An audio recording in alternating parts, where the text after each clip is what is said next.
अस्सलाम वालेकुम, क्या हाल है बच्चे। आज हम स्टार्ट कर रहे हैं न्यूमेरिकल नंबर 1.5। इससे पहले बच्चे हमने एक न्यूमेरिकल किया था 1.2 और उसका पार्ट सी कि 1 सेकंड के अंदर साल कितने होते हैं। वहाँ मैंने माइक्रो और मैक्रो ऑब्जेक्ट का आपको एक एग्जांपल दिया था समझाने के लिए, और एक ये न्यूमेरिकल है। इन दोनों में बच्चे थोड़ा सा कंफ्यूज होते हैं, तो वो तो आपको एब्सोल्युटली समझ आ ही गया होगा।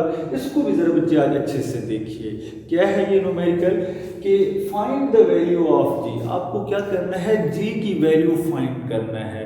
जी क्या है बच्चे, देखिए Earth attracts everybody towards its centre with a specific force and value of that force is 9.8 metre per second square. कि ज़मीन हर ऑब्जेक्ट को अपने मरकज़ की तरफ खींचती है खास फोर्स के साथ। उस फोर्स को हम क्या बोलते हैं, फोर्स ऑफ ग्रेविटी। और किससे रिप्रेजेंट करते हैं, स्मॉल जी से। उसी वैल्यू को 9.8 को आज हम क्या करेंगे, अपने एक एक्सपेरिमेंट से कैलकुलेट करेंगे। तो एक तो ये काम करना है, जी की वैल्यू निकालनी है, क्लियर, एंड इट्स अनसर्टेनिटी। और कोई भी मेजरमेंट फिजिक्स के अंदर बच्चे 100% एक्यूरेट नहीं होती, वहाँ कुछ ना कुछ गलती के चांसेस ज़रूर होते हैं, गैर यकीनियत मौजूद होती है। तो जो जी की वैल्यू हम मेजर करेंगे वहाँ अनसर्टेनिटी भी होगी, वो भी हमको क्या करनी है, मालूम करनी है। क्यों होती है अनसर्टेनिटी, या तो इंस्ट्रूमेंट के अंदर कोई प्रॉब्लम हो सकता है, या बच्चे नेचर के अंदर कोई डिफेक्ट हो सकता है, या हमारे सेंसेस अच्छे ना होने की वजह से ये गलती या अनसर्टेनिटी हो सकती है। Using t is equal to 2 pi under root l over g, इस रिलेशन को यूज करते हुए फ्रॉम फॉलोइंग मेजरमेंट्स। कौन सी मेजरमेंट्स, हमने जो कुछ मेजरमेंट्स कर रखी हैं, कौन सी, एक एक्सपेरिमेंट के अंदर लेंथ ऑफ सिंपल पेंडुलम। हमने सिंपल पेंडुलम की लेंथ जो मेजर की है वो कितनी आई है, 100 सेंटीमीटर। सर सिंपल पेंडुलम क्या होता है, क्योंकि अगर हमारे पास एक फिक्स पोर्ट मौजूद है और उस फिक्स पोर्ट के साथ हम एक धागा अटैच करें, थ्रेड अटैच करें, और उस थ्रेड के एक एंड पे क्या कर दें बच्चे, क्या करें, फिक्स बॉब, एक मैश अटैच कर दें। Is it clear. तो ये क्या है, हमारे पास सिंपल पेंडुलम है, क्लियर। और इस धागे की जो लेंथ है एल वो कितनी है, 100 सेंटीमीटर, ये हमें बता दी गई है, क्लियर। और इसका बॉब अगर बच्चे मैं यहाँ से इसको इस पोजीशन पे ले जाता हूँ, पोजीशन ए पे, तो उसको जब मैं यहाँ से छोड़ूंगा तो इस पोजीशन पे आएगा, पोजीशन बी पे। तो ए से बी पे आते हुए और बी से वापस ए पे जाते हुए वो कुछ टाइम लगाएगा। उस टाइम को क्या बोलते हैं, टाइम पीरियड बोलते हैं। T is equal to 2 pi under root l over g, और वो हम इस रिलेशन से टाइम पीरियड निकालते हैं। बात समझे। अब हमें क्या करना है, वो कह रहे हैं कि सिंपल पेंडुलम के अंदर जो लेंथ आपको गिवन है वो 100 सेंटीमीटर है, और जो आपने टाइम मेजर किया है 20 वाइब्रेशंस के लिए, एक वाइब्रेशन के लिए नहीं, ये बात 20 दफा आया है और 20 टाइम वापस गया है। तो इसने 20 वाइब्रेशंस कंप्लीट की हैं, और 20 वाइब्रेशंस को जो इसने कंप्लीट किया, जो उसने टाइम लगाया वो कितना लगाया, 14.2 सेकंड लगाया। वो भी हमने क्या कर लिया, मेजर कर लिया with the help of stopwatch. जो इस धागे की लेंथ है वो हमने जिस इंस्ट्रूमेंट से मेजर की है, that is called metre rod, metre scale. और मीटर स्केल के अंदर जो अनसर्टेनिटी मौजूद है, फिक्स एरर मौजूद है, जो उसका लीस्ट काउंट है वो कितना है, वो हमें बता दिया गया है 1 मिलीमीटर के। ज्यादा से ज्यादा हमारा मीटर रॉड जिससे हमने ये लेंथ मेजर की है वो कितनी गलती कर सकता है, 1 मिलीमीटर। इसी तरह जो हमने स्टॉप वॉच इस्तेमाल किया उसके अंदर भी बच्चे एक फिक्स एरर मौजूद है, एब्सोल्यूट अनसर्टेनिटी मौजूद है, या लीस्ट काउंट मौजूद है, कितना है, 0.1 सेकंड, क्लियर। तो ये चीजें बच्चे जो आपको बता दी गई हैं।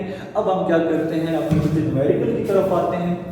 सबसे पहले हमें क्या करना है, उस रिलेशन को यूज करना है, इसको t is equal to 2 pi under root l over g को। फिर क्या करना है, इस रिलेशन को यूज करते हुए जी की वैल्यू निकालेंगे हम। बच्चे जी कैसे निकलेगा, अंडर रूट को खत्म करना पड़ेगा। तो हम क्या करेंगे, taking scale on both side, दोनों साइड पे हम स्केल लेंगे। तो इधर क्या आएगा, टी स्केल, इधर क्या आएगा 4, इधर आएगा पाई स्केल। आपको पता है कि स्केल अंडर रूट को क्या कर देता है, कैंसिल, तो क्या आ जाएगा एल ओवर जी। जी डिवाइड हो रहा है, मैथमेटिक्स का रूल है, दूसरी साइड पे जाके मल्टीप्लाई हो जाएगा, और ये चीज मल्टीप्लाई हो रही है, उधर जाके क्या हो जाएगी, डिवाइड, क्लियर। अब बच्चे देखिए, अगर एल और टी की वैल्यू हमको मालूम हो जाती है तो हम आसानी से क्या निकाल लेंगे, जी की वैल्यू निकाल लेंगे। ये एक काम तो ये करना है। दूसरा हमें क्या करना है, अनसर्टेनिटी इन जी। बच्चे जो अनसर्टेनिटी है जी के अंदर, ये जो जी की वैल्यू हम मेजर करेंगे, ये जो वैल्यू हम मेजर करेंगे यहाँ पे, इसके अंदर जो अनसर्टेनिटी एरर आएगा, चांसेस ऑफ एरर्स आएंगे, क्लियर, उसको अनसर्टेनिटी को भी हमें क्या करना है, मालूम करना है। बच्चे गिवन क्या है, हमें सबसे पहले हमें जो गिवन है यहाँ पे वो लेंथ है। तो लेंथ बच्चे कितनी है, length L is equal to, वो हमारे पास है 100 सेंटीमीटर। तो बच्चे इसको मैं यूं लिखूंगा 100 10 की पावर -2 मीटर। क्यों? क्योंकि लेंथ का जो स्टैंडर्ड यूनिट है वो मीटर है, वो सेंटीमीटर नहीं है, तो हम इसको मीटर में कन्वर्ट करेंगे। 100 डिवाइडेड बाय 10 की पावर +2 7 मीटर। ये -2 नीचे आके क्या हो गया, प्लस, और 10 की पावर +2 का मतलब क्या होता है, 10 मल्टीप्लाई बाय 10 मतलब 100। तो 100 से कट जाएगा, आंसर क्या आएगा, 1 मीटर। इसी तरह बच्चे हमें जो लीस्ट काउंट है ऑफ मीटर रॉड, वो जो स्केल है मीटर रॉड है, उसके अंदर जो अनसर्टेनिटी मौजूद है, जो उसका लीस्ट काउंट है, फिक्स एरर मौजूद है, वो कितना है, 1 मिलीमीटर। मतलब इतना वो ज्यादा से ज्यादा गलती कर सकता है, इससे ज्यादा नहीं। तो बच्चे क्या आएगा, 1 मिली की जगह क्या आएगा, 10 की पावर -3 और 7 मीटर। तो इसको मैं यूं लिखूंगा 1 डिवाइडेड बाय 10 की पावर 3 मीटर।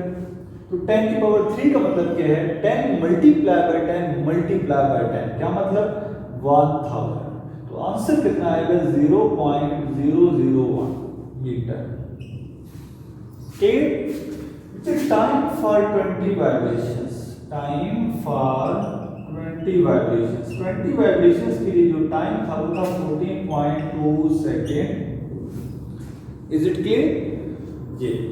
अब मुझे देखिए, जो लीस्ट काउंट है ऑफ द स्टॉपवॉच वो कितना है,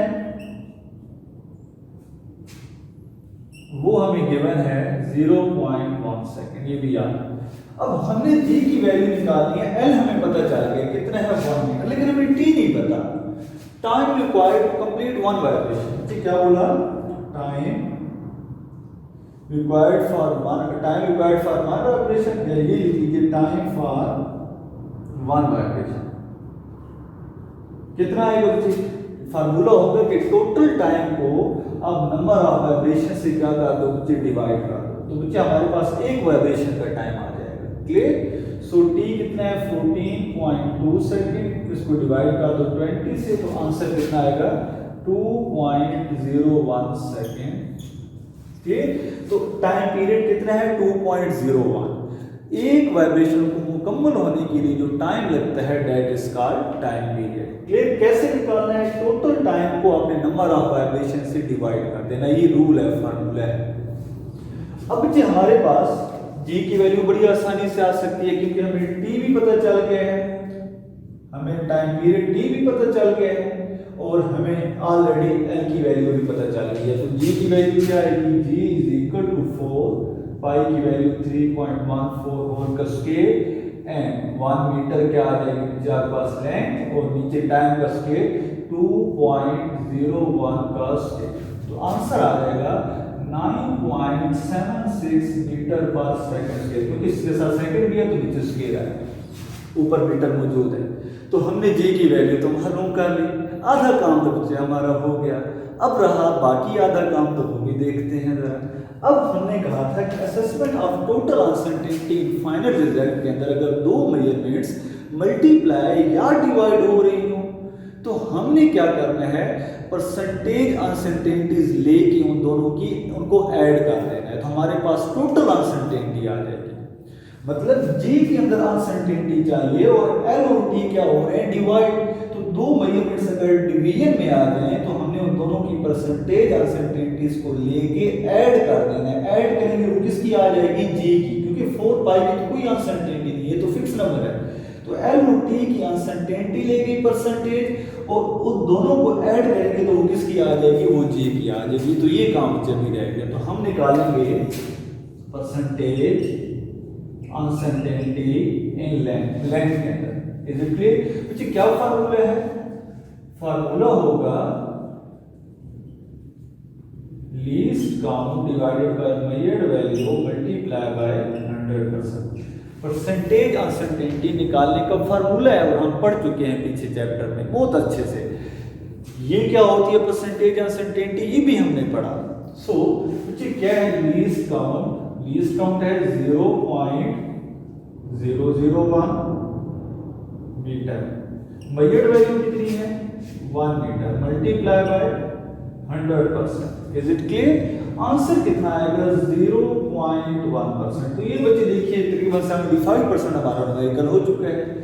कितनी परसेंटेज अनसर्टेनिटी आई लेंथ के अंदर 0.1%। अब हमें परसेंटेज अनसर्टेनिटी निकालनी है किसके अंदर, टाइम के अंदर। Is it clear? तो हम निकालते हैं परसेंटेज अनसर्टेनिटी इन टाइम, ठीक है, या सिर्फ अनसर्टेनिटी क्या कर लेते हैं निकाल लेते हैं स्टॉप, बल्कि हम यहां पे लिखते हैं uncertainty in stopwatch time for 20 vibrations। मुझे देखिए यहां पे बात को समझिएगा। फार्मूला क्या होता है कि हम लीस्ट काउंट को डिवाइड कर देते हैं टोटल नंबर ऑफ वाइब्रेशन से। किसी भी टाइमिंग डिवाइस के अंदर अनसर्टेनिटी निकालने का फार्मूला बच्चे हमने पढ़ा था लास्ट टाइम, जो हमने एक टॉपिक पढ़ा था टाइमिंग एक्सपेरिमेंट के अंदर अनसर्टेनिटी कैसे निकालते हैं। तो हमने कहा था लीस्ट काउंट को आप क्या करें टोटल नंबर ऑफ वाइब्रेशन से डिवाइड कर दे तो वहाँ अनसर्टेनिटी आ जाएगी। तो बच्चे 20 वाइब्रेशंस के अंदर जो अनसर्टेनिटी हमने चेक करनी है, जो हमने स्टॉपवॉच से अनसर्टेनिटी इन स्टॉपवॉच टाइम, जो स्टॉपवॉच में टाइम मेजर किया कितना 14.2 सेकंड। Is it clear? उसके अंदर कितनी अनसर्टेनिटी मौजूद है, कितनी वाइब्रेशंस के लिए 20 के लिए। क्या फार्मूला है least count divided by number of vibrations. तो लीस्ट काउंट कितना है 0.1, नंबर ऑफ वाइब्रेशंस कितनी है 20। तो आंसर कितना आएगा बच्चे, ये आपके पास तकरीबन आंसर आ जाएगा 0.005 सेकंड। Is it clear? लेकिन हमने बच्चे तो यहाँ पे आंसर हमारे पास फार्मूले में टी आ रहा है टाइम पीरियड, हमने टाइम पीरियड के अंदर अनसर्टेनिटी निकालनी है या परसेंटेज अनसर्टेनिटी निकालनी है। ये तो अनसर्टेनिटी किसके अंदर आई है, ये तो अनसर्टेनिटी उस टाइम के अंदर आई है जो 20 वाइब्रेशंस को मुकम्मल करने के लिए लगा है। Is it clear? 20 वाइब्रेशंस को जो मुकम्मल करने के लिए टाइम लगा 14.2 सेकेंड, उसके अंदर ये अनसर्टेनिटी है। क्लियर? तो बच्चे अब हम चाहते हैं कि हम टाइम पीरियड के अंदर फाइंड करें uncertainty. So percentage uncertainty in time period. Is it clear? तो हम क्या करेंगे, यहां पे बच्चे एक पॉइंट समझिए। देखिए 14.2 जो हमारे पास सेकंड टोटल टाइम था, उसको अगर 20 से डिवाइड किया तो हमारे पास एक वाइब्रेशन का टाइम आया। क्लियर? और यहां पे 0.1 टोटल अनसर्टेनिटी थी, टोटल अनसर्टेनिटी थी। क्लियर? जो हमारे स्टॉप वॉच के अंदर मौजूद थी, उसको 20 से डिवाइड करेंगे तो हमारे पास एक वाइब्रेशन के अंदर क्या आएगी अनसर्टेनिटी आएगी, और वो कितनी आई 0.005। ये वो पॉइंट है जहां बच्चे कंफ्यूज भी होते हैं। देखो बच्चे अगर हमें एक वाइब्रेशन का टाइम निकालना था तो हमने टोटल टाइम को 20 वाइब्रेशन से डिवाइड किया था। 14.2 सेकंड को 20 वाइब्रेशन से डिवाइड किया था तो एक वाइब्रेशन का टाइम आया था। अब इसी तरह टोटल अनसर्टेनिटी कितनी थी 0.1 सेकंड। तो हमने एक वाइब्रेशन के अंदर अगर अनसर्टेनिटी चेक की है तो हम उसको क्या करेंगे 20 से डिवाइड करेंगे तो हमारे पास एक वाइब्रेशन के अंदर कितनी अनसर्टेनिटी है 0.005 सेकंड। मिसाल के तौर पे हमारे पास 20 वाइब्रेशंस के लिए जो टाइम था वो कितना था 14.2। Is it clear? और उसके अंदर अनसर्टेनिटी कितनी थी 0.1 टोटल। तो हमने कहा एक वाइब्रेशन के लिए कितना टाइम लगेगा, जिसको हमने टाइम पीरियड बोला, तो हमने इसको 20 से डिवाइड किया, वो कितना आया 2.01। तो अब एक वाइब्रेशन 20 को अगर 14.2 से डिवाइड किया तो एक वाइब्रेशन का टाइम आया। तो अगर 0.1 को 20 से डिवाइड करेंगे तो एक वाइब्रेशन की क्या आ जाएगी अनसर्टेनिटी आ जाएगी, और वो कितनी आएगी 0.05। Is it clear? अब बेशक 0.05 को 20 टाइम ऐड कीजिए तो आपके पास फिर क्या बन जाएगा 0.1 ही बन जाएगा। Is it clear? सो बच्चे ये बात जरा समझिएगा इसको। तो हमने एक वाइब्रेशन के अंदर परसेंटेज अनसर्टेनिटी दे दी है, टाइम पीरियड के लिए हम अनसर्टेनिटी निकाल रहे हैं। सो फार्मूला क्या होगा, least count divided by time period. उधर अनसर्टेनिटी किसके लिए थी, 20 वाइब्रेशन, तो least count divided by number of vibrations. इधर किसके अंदर बच्चे, परसेंटेज अनसर्टेनिटी टाइम पीरियड के अंदर, तो least count divided by time period.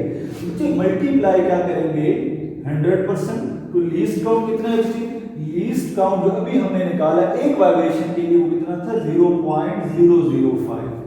Time कितना है, 2.01 मल्टीप्लाई बाय 100%। तो आपके पास आंसर क्या आएगा बच्चे, आपके पास ये आंसर आ जाएगा 0.25%। तो हमारा बच्चे न्यूमेरिकल 80% सॉल्व हो चुका है तकरीबन। अब हम क्या करेंगे, अब हम ये करेंगे इनकी परसेंटेज अनसर्टेनिटीज को ऐड कर देंगे। टोटल अनसर्टेनिटी इन जी के अंदर टोटल अनसर्टेनिटी कितनी है बच्चे, हम क्या कर देंगे, ऐड कर देंगे percentage uncertainty of length plus किसकी बच्चे, परसेंटेज अनसर्टेनिटी इन टी टाइम के साथ। तो बच्चे इसकी कितनी थी बोलो, लेंथ की, तो लेंथ की आई थी 0.1% प्लस इसकी कितनी आई बच्चे टाइम पीरियड के अंदर, तो ये आई हमारे पास 0.25%।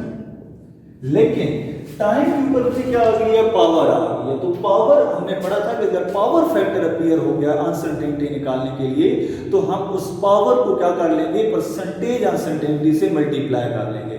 मतलब जिसके ऊपर वो पावर मौजूद होगी उसी की परसेंटेज अनसर्टेनिटी को उसकी पावर से मल्टीप्लाई कर लेंगे, अगर पावर फैक्टर आ जाता है फार्मूले में। तो बच्चे फार्मूले में पावर फैक्टर आ गया है, तो हमने जो टी की परसेंटेज अनसर्टेनिटी निकाली है उसी को 2 के साथ क्या कर देंगे, मल्टीप्लाई। आंसर आ जाएगा बच्चे 0.6%। Is it clear?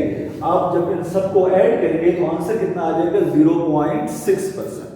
तो मतलब बच्चे बात क्या समझ आई, बात ये समझ आई हमें कि जो हमने जी की वैल्यू निकाली यहाँ पे 9.76 मीटर पर सेकंड के, उसके अंदर कितनी अनसर्टेनिटी मौजूद है, 0.6%।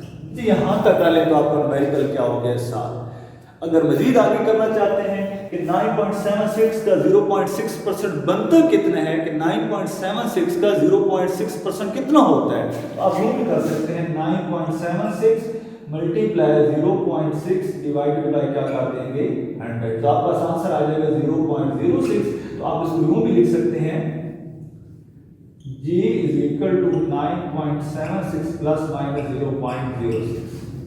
तो जो आपको आसान लगता है वो करिए। होपफुली बच्चे आपको ये न्यूमेरिकल थोड़ा सा मुश्किल था बट समझ आ गया होगा। इसका एक और मेथड भी है, लेकिन वो टोटल टाइम के अंदर हम परसेंटेज अनसर्टेनिटी निकालते हैं तो उससे आंसर तो आ जाता है, लेकिन वो मेथड एक्यूरेट नहीं है, क्योंकि हमें टाइम पीरियड के लिए ये काम करना है, टी के लिए काम करना है, कैपिटल टी के लिए, तो उससे वो आंसर तो आ जाएगा लेकिन वो मेथड सही नहीं होगा। वो शार्ट जरूर है लेकिन एक्यूरेट नहीं है।